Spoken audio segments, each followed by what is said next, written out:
Bom, todo mundo sabe que 5 Noites com Eduardo é um jogo muito famoso, lançado lá em 2014, e hoje, em pleno 2023, lançaram um filme sobre ele. E esse filme deve ter sido tão bom que até mesmo o próprio Corey chegou a assistir esse filme. E será que ele realmente é bom? Será que esses 5 Noites com Eduardo valeram a pena? Bom, eu sou a Bena Soft e sejam bem-vindos ao meu canal de animações. Então, vamos lá!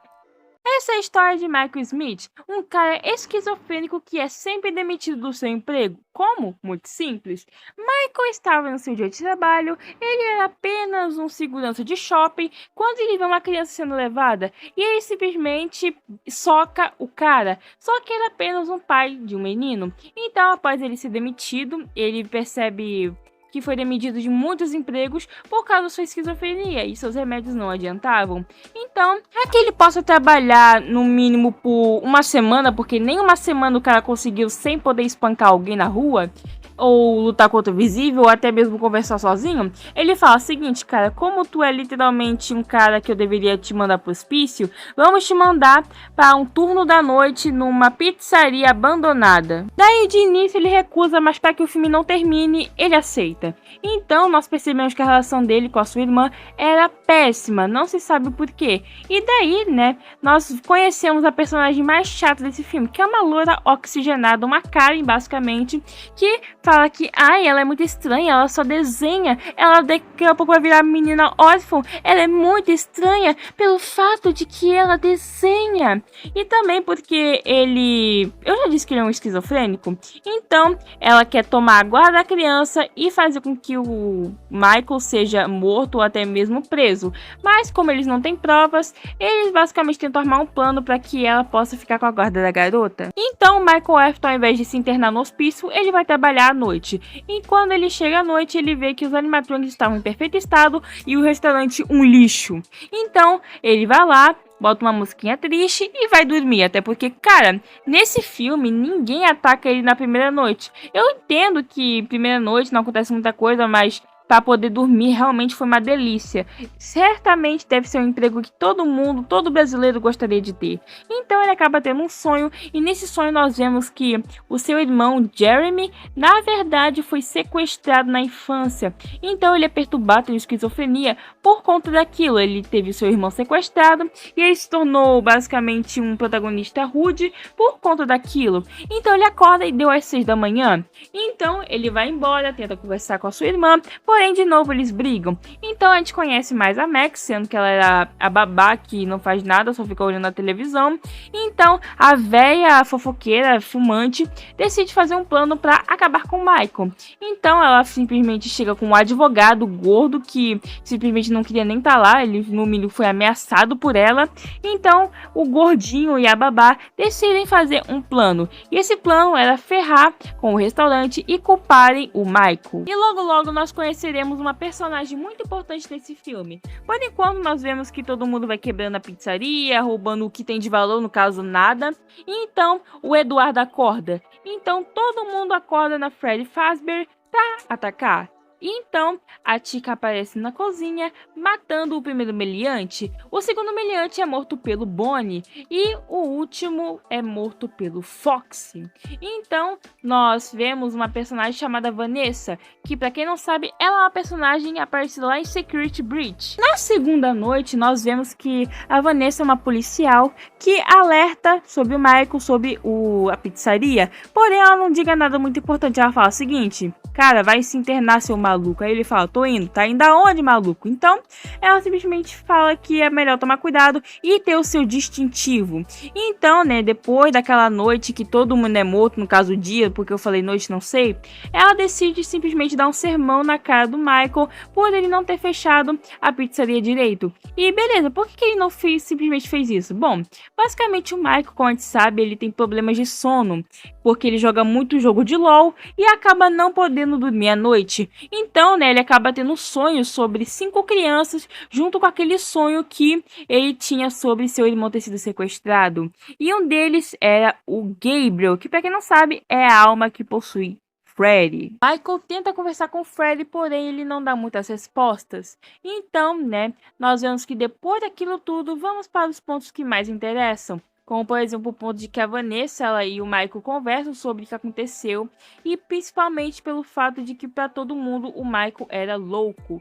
E também que pelo fato de a sua relação com a Amy ter tido muito péssima ultimamente, ele simplesmente leva a sua irmã para o restaurante para os dois morrerem juntos. Então nós percebemos que os animatronics eram muito legais com ela, porém com ele eles só encaravam até querendo matá-lo.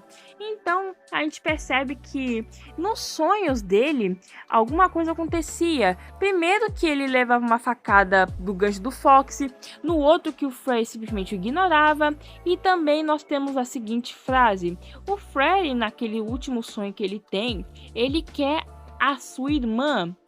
Pra que, Eduardo? Pra que você quer a irmã dele? Então, ele de início aceita, mas depois ele percebe que foi um erro. Depois ele vê que no seu pensamento, ele não tem mais aquele sequestro de seu irmão, pois era o trato que eles tinham feito. O seguinte: me dê sua irmã que eu mudo tudo. A pergunta é, para que o Eduardo vai querer a irmã do Michael? Mas voltando. Então, com isso, ele acaba se arrependendo, pois ele havia aceitado.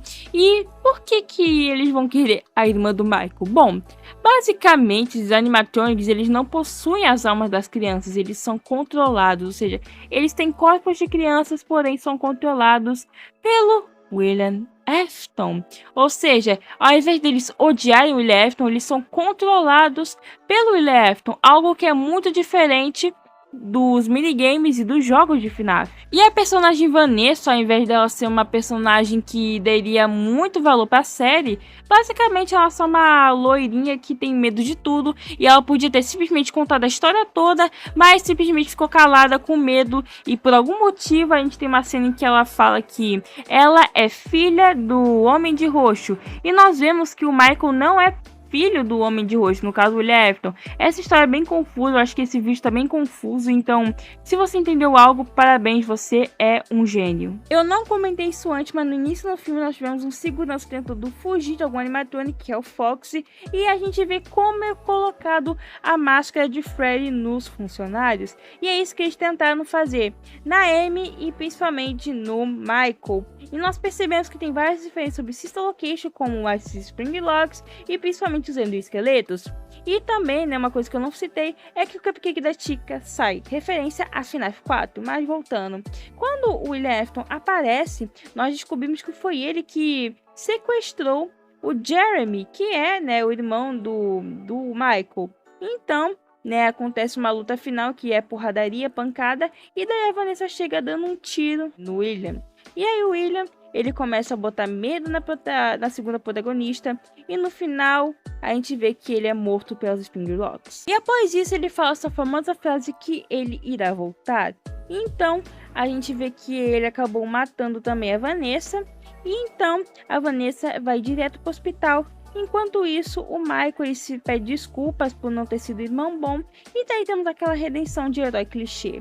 Então, no final, a gente vê que a sua relação com a sua irmã melhorou. FNAF, ele tem uma crítica ruim, porém o público adorou esse filme, já que a maioria possivelmente é fã de FNAF. Teve cenas que também eu não pude dizer, mas vou dizer agora, que é, por exemplo, os desenhos da Amy, que é um desenho, cada desenho tem um significado, que é o que acontece na escola, naquela cena em que Michael tenta conversar com a diretora, daí ela fala que os desenhos têm significado e tal, e a gente vê que a própria irmã do Michael, ela conversa com os animatronics pelos desenhos. E no final, a gente vê que os caras só ficam contra o William Afton quando eles vêem o desenho deles sendo mortos pelo William Afton, ou seja, roteiro é tudo. Então, né, esse filme, ele não tem tanto medo, até porque FNAF ele não dá medo, mas a trama faz a gente ter medo.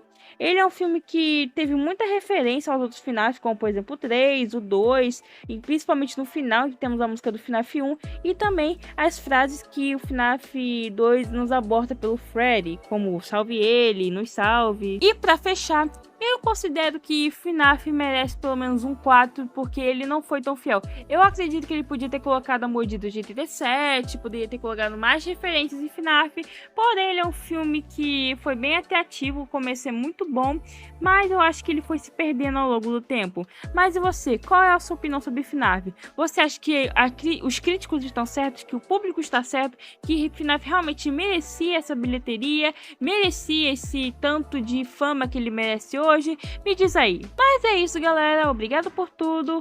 Um grande abraço e fiquem com Deus.